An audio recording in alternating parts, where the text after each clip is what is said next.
अब सत्ता भी नहीं रही। अब जब हमारा समय था दान करने का, तब हमने दान नहीं कर पाए। जब हमारे शरीर में ताकत थी सेवा करने की, तो सेवा नहीं कर पाए।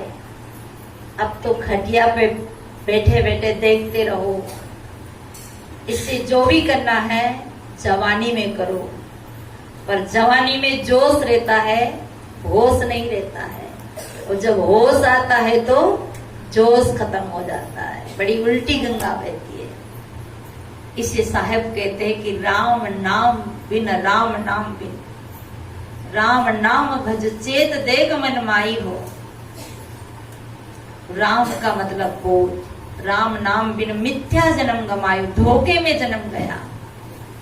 सब जाना पर राम को नहीं जाना। सेमर से सुहा जो जड़े ऊन परे पछताई हो।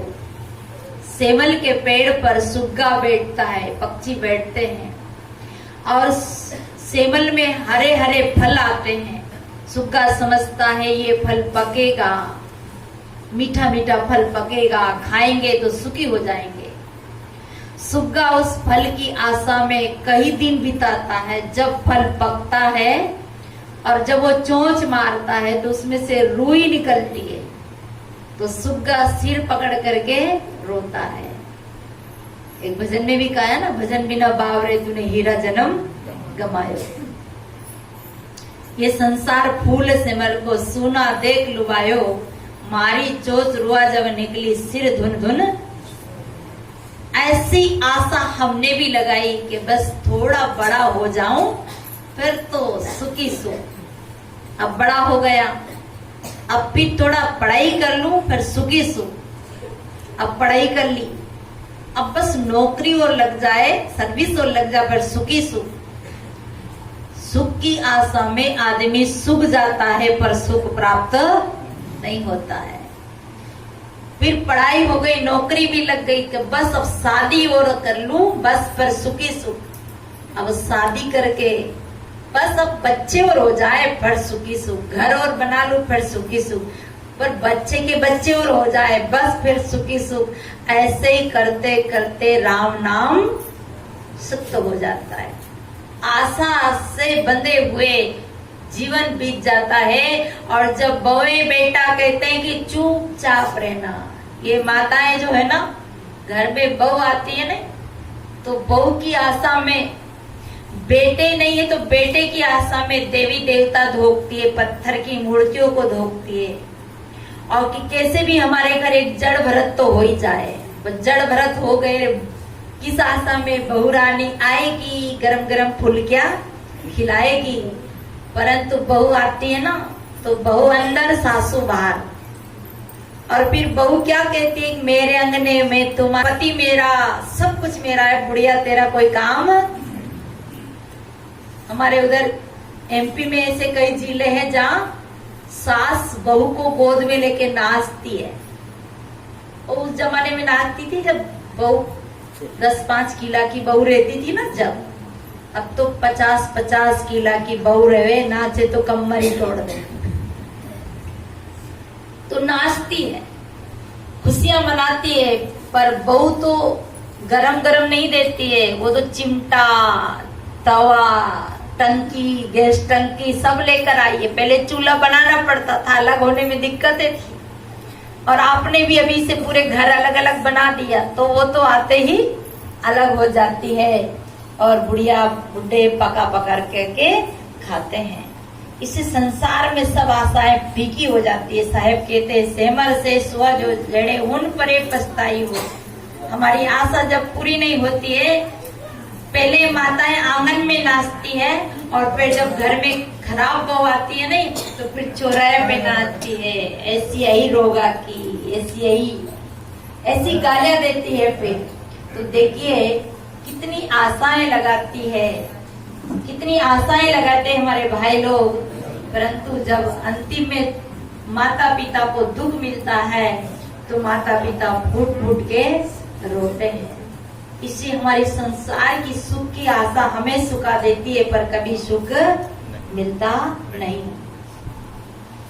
तो हम उस पक्षी की तरह पक्षी उस सेमल के फूल में आशा लगाता है, ऐसे हम परिवार में आशा लगाते हैं, धन में आशा लगाते हैं, और हमारी आशा जब पूरी नहीं होती है तब बड़ा दुख होता है। इसे साहब कहते हैं कि सेमर से सुआ जो जड़े उन परे पछतायो, जैसे मदपी गांठ दे, जैसे मदपी गांठ अर्थ दे, घरों की अकल गमाई हो।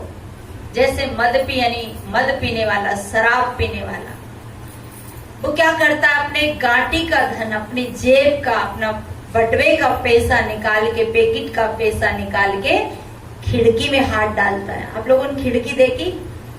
छत्तीसगढ़ में ज्यादा से ज्यादा सत्संग होती है, और हर गांव में रामायण होती है, भागवत होती है, हर धर्म के आश्रम में हर धर्म की सत्संग होती है, पर सबसे ज्यादा भीड़ शराब की दुकान में छत्तीसगढ़ में होती है। एक बार हमें बालोद से इधर सुरगी आ रहे थे, तो बीच में ठेका पड़ा, तो मेला लग रहा, तो मैंने कहा ये किसका मेला? मैंने सोचा मेला है, भीड़ इतनी थी, भैया ये यहाँ बीच में मेला लग रहा। बोले मेला नहीं है, शराब का मेला है, यहाँ सब शाम के सब शराब पीने आते हैं।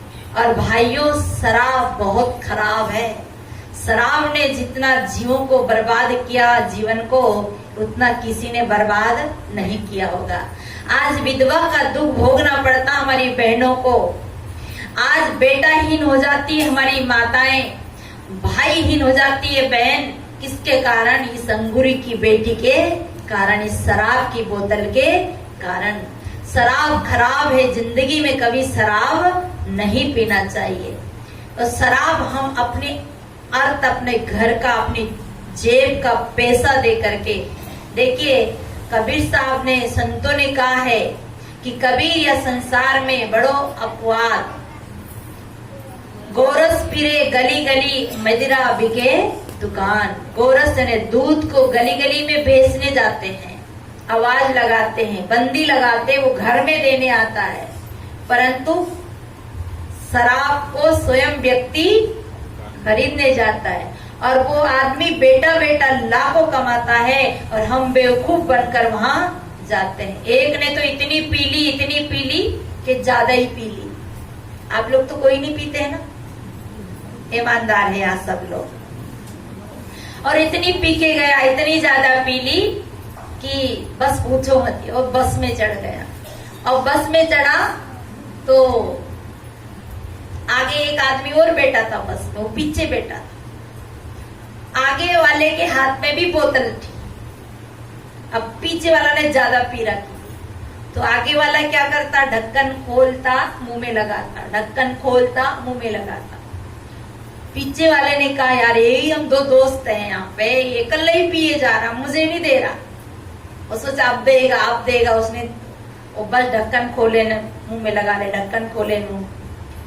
गाड़ी चलते चलते 20 किलोमीटर गई, उसका धैर्य का बांध टूटा, पीछे की सीट से उठा और आगे वाले के हाथ में से बोतल झटकी, खींची और ढक्कन खोला, ऊंचा मुंह करा और सारा पी गया। उसने, जिसके हाथ में बोतल थी, उसने कहा पी गया? बोले हाँ पी गया। अरे मेरे दोस्त क्या पी गया? बोले शराब पी गया।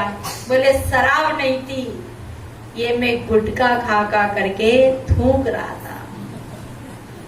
ये भारत की सफाई अभियान योजना को सफल कर रहा था, ताकि मैं खाकर थूकूंगा तो खिड़कियां खराब हो जाएगी, बस खराब हो जाएगी, इसलिए मैं बोतल में थूक रहा था, पर तू पी गया। वास्तव में शराबी यही करता है। इसलिए जैसे मद पी गांठ अर्थ दे, घरों की अकल गमाई है।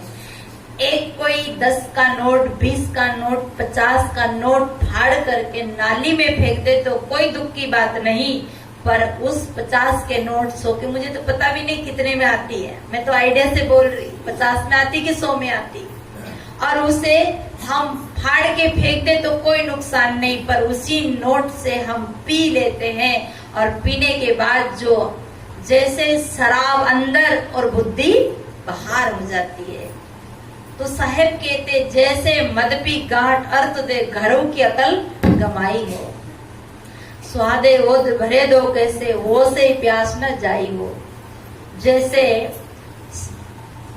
घास के ऊपर ओस की बूंद गिरती है और उसे चाटने से किसी की पेट की तृप्ति नहीं होती, प्यास नहीं बुझती, ऐसे ऐसी गंदी चीजों को खाने से हमारी प्यास नहीं बुझती, और ऐसे ही काल्पनिक ज्ञान से हमारी आत्म तृप्ति नहीं होती। इसलिए साहब कहते वो से प्यास ना, ओस से प्यास नहीं बुझती।